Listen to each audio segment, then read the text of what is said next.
You wanted to talk about Jack Hart, and you sort of described him as the reverse Goldberg. Why? Well, before I get to that, we reported on this, reported, like that word. We reported this last week that joining us soon, right here on Storytime with Dutch, is my old buddy, Mr. Jack Swagger. Going by a different name now, Jake Hager, which is his real name. And he's going to join us, and I've had him, I had another podcast, had him on there. He's entertaining as hell. So I don't know if it's going to be next week or the week after, but within the next 2 weeks, hopefully we'll have Mr. Jack Swagger here live and in person, and I'll ask him some stuff. And don't miss this one. Jack is really a good interview. So, okay, now on to your question. Jack Hart, yeah. Jack Hart. I did put on Twitter, and some of you people will remember this, and certainly you'll remember the angles from it. But I took and I used Goldberg, because Goldberg, he would go out there and he'd kill people in about a minute.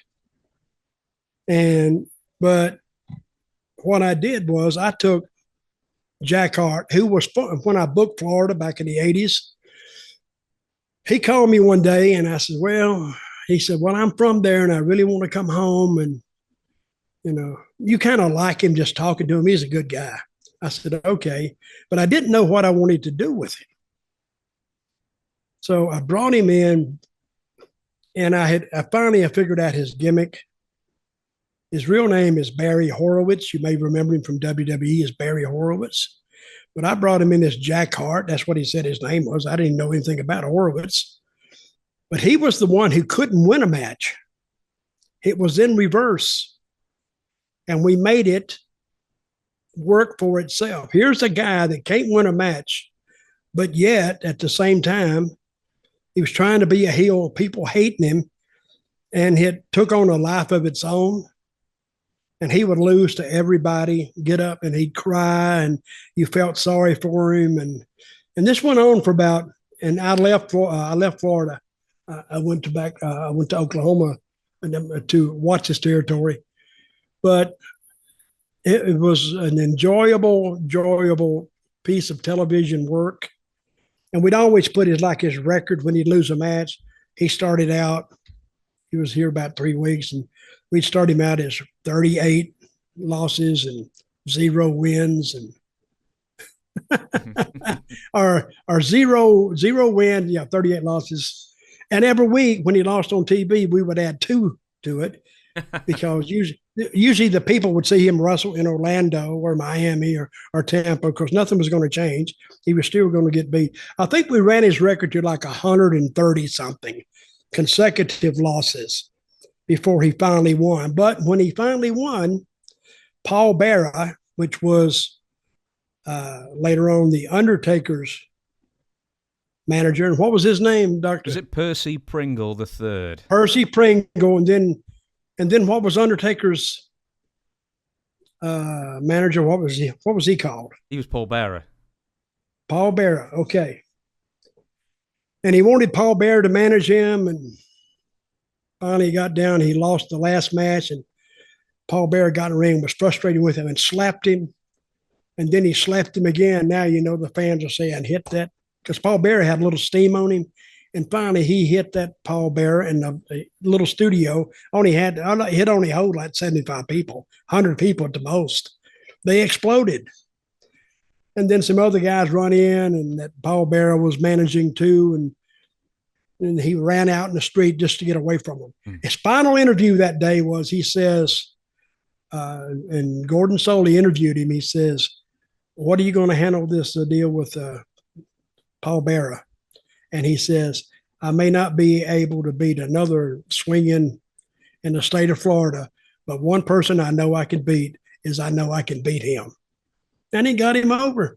So then he went from being in the first match to being, actually, if he finally later on, he was main eventing. Good worker, and they took that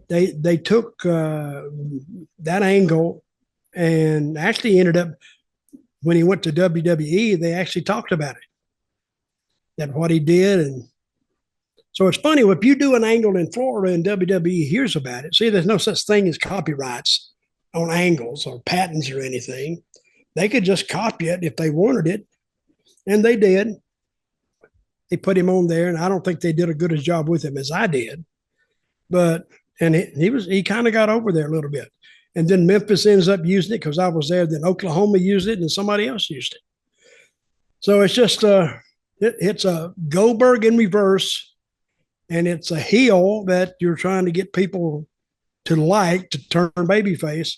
And it all finally it just it works on its own. It gets over on its own gas. So that was the angle with him, and he did great in it.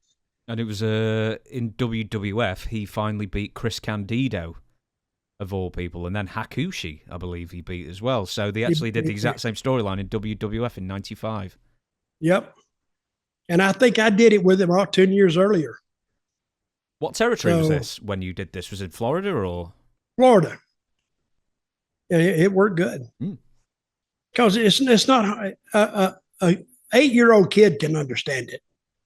That's what you want with angles. You want kids that they're not lost in the angle. And they could understand it.